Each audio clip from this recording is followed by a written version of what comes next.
Let's take a look at some scores we have in games earlier. We have number 5 Vanderbilt up 50-55 on Mississippi State, and 13 in the third. Number 7 Kentucky 45-3 at Florida halftime. Number 8 Michigan up 47-32 in number 10 Illinois. Number 24 Nebraska down 3 in number 50 Michigan 36-33. Coppin State 53-52 in Malaysia 4-7 in the fourth. Florida State up 62-50 on Pittsburgh 2-49 in the fourth. Syracuse 62-60 over California 35 cents over. Remorse 62-60 over IU-Nevis 2-23 in the fourth. Wofford 68-65 over Western 20 cents in the fourth. Missouri State falls to Lindenwood 78-50-66. Little Rock 51-47 Eastern. And then Eastern Kentucky 49-42 Lipscomb. We have 54-52 Central Arkansas over Jackson. 55-19 SP over Bellarmine. 47 Southern Indiana Tennessee Tech. 47-35 SU UT Marine. We have third quarter Arkansas Pine Bluff was down 2, but they're up with 13 runs. They're up 44-33 over Western Football. See some other games here. Fred Dickinson undefeated in the conference play. They're up 7 here. We got football score actually.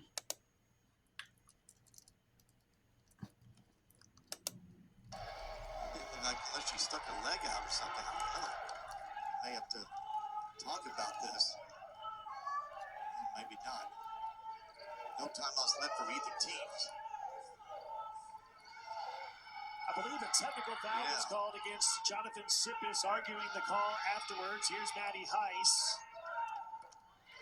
First one is good. After seeing the replay, I'm not sure where the foul occurred, unless they said Pack stuck her leg out.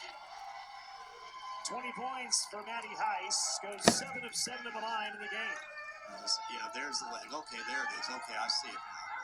Okay. Leans the leg just ever so much to make it an illegal screen. Wofford inbounds to Ikiwu, and here's Mundy. She's surrounded, fouled, 2.6 to go.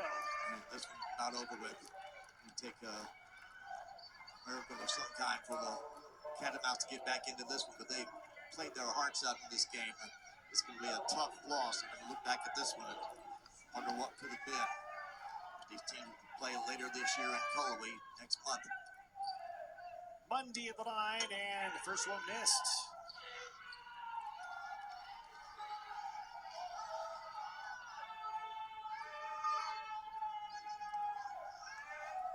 Mundy, second one goes in.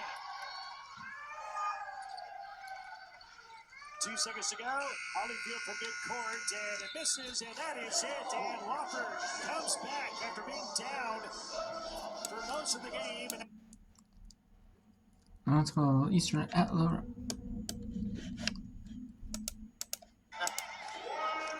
This is their largest second half lead of 7 points. Stoller, 3 offline.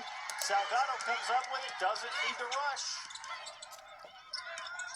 Did a great job. You know, this whole game she's been getting the rebound and going, but when it's this late, you find your guard. Burke is fouled by Glad. Second foul on Glad. Championships returned. And 15 foul puts Brenna Burke at the line for 2. That's who you want at the free throw line. She's a 95.8% free throw shooter, but she's not had the minimum number to be in the Ohio Valley Conference standings. Otherwise, she'd be right at the top. I believe, well, maybe I shouldn't have said anything. Should we have missed that one? I believe you have to have 25 attempts to be in those standings, so she has 25 attempts now.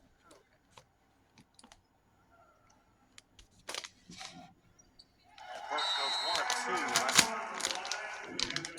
Eastern Illinois will use their final timeout. That's 9 points for Brenna Burke, and so actually that's 10. 10 for Burke. They have 4 players reach double figures. Would you believe that in a game like this where they have 55 points? No, I would not believe it at all. But at the end of the day, you know, they have Western Illinois that's coming in this on Saturday, and they're going to need a collective effort. They're going to need the same momentum that they have carried over into this next game. If they can get 2 more from Salgado, they'd have 5 players in double figures. Hey, need one more shot, but Right. yeah, Right. yeah. I'm sure they're thinking nothing about that right now. Absolutely not. Probably not. That's okay, though. I think at this point it's time to score, so they want to definitely get a defensive stop on the other end. And you don't necessarily have to force anything. Actually force Eastern Illinois to foul you and get you to the free throw line. In this situation here, would you press at all or just step back to half court and wait for them? Looking at the foul count, I probably would not. I don't want to risk getting a foul and putting them on the free throw line. Sure. I would just say play solid defense, be disciplined. Don't try to be the hero. Yep. Just play solid defense. Well, let me take out half the equation. I forgot about being able to advance the ball to half court on the timeout. So they don't have to full court press. That was my bad. Yeah, they can set up shop in the half court here. And it goes to DeRoche, who gives to Stoller. We're down to 40 seconds to play. Kodo knocking the ball free out of bounds.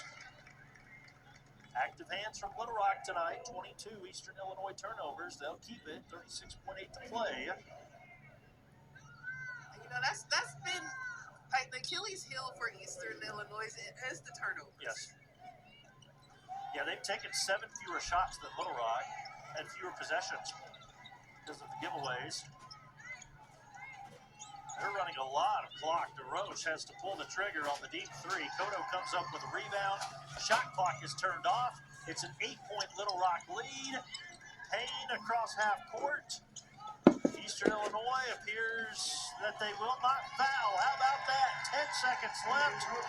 Little Rock can run out the clock. Little Rock goes to 9-8, 5-2 in conference play. And we got on Sportsnet Pittsburgh the UND at Rob Morris. You got some other names. You got Stonehill from Pittsburgh. You have Robert Morris. You have Duquesne. But they're gonna have the women's team. Robert Morris women's team because they're at home. On Sportsnet Pittsburgh, you have Sportsnet Pittsburgh, all NHL. Yes, if the pink when they're playing on like NHL Network or yes, or ESPN or ABC, wherever they're not on Sportsnet Pittsburgh. So.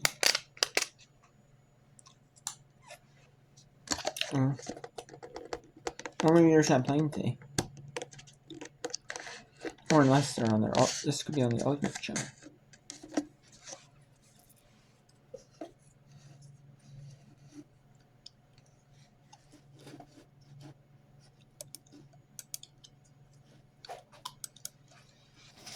But then we have some, let's get to some games here in the third quarter. We have St. John's and Jacksonville, 56-0. Then we have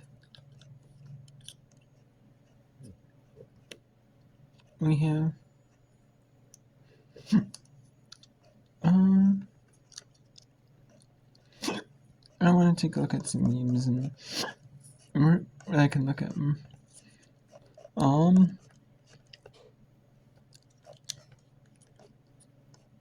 Let's take a look at let's actually go to the NEC. No, let's actually go to Arkansas.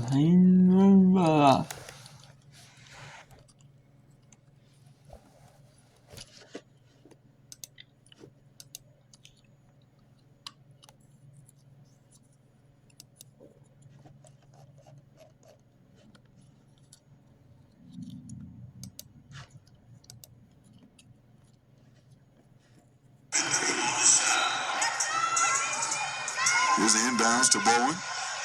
Here comes the trap. Johnson putting the knee out. No calls.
Is there an issue with that game? Let's go to Mercer's at Central Connecticut.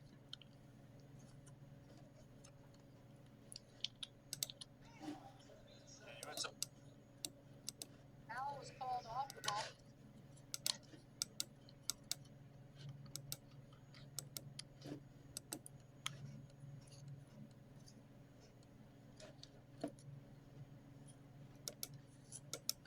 Grizzlies and then the Colonials make the return trip to Indianapolis to take on the Jaguars.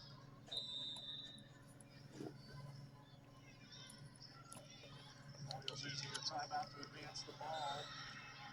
RMU has to use another timeout. Didn't seem like Lee Malcolm and Cavone were all on the same page on an inbound play.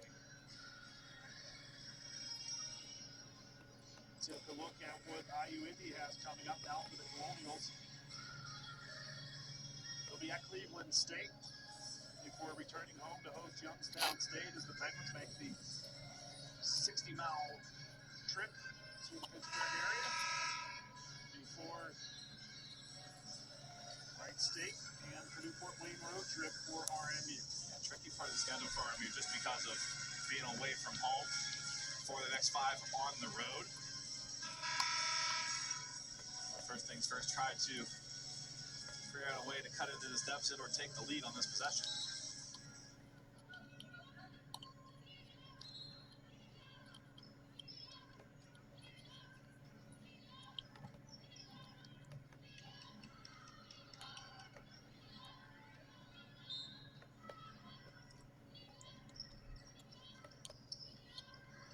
Traylor penetrating. Lost the handle for a moment.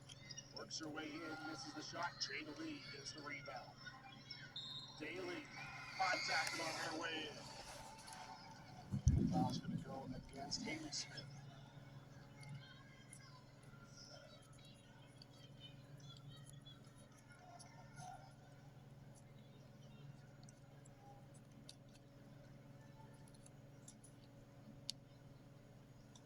Another officials conference. They're going to review it, so. Let's go Southern Yen, Tennessee Tech. Tennessee Tech, their last 6. Back. Good job of working by the Tech defense to draw that offensive foul.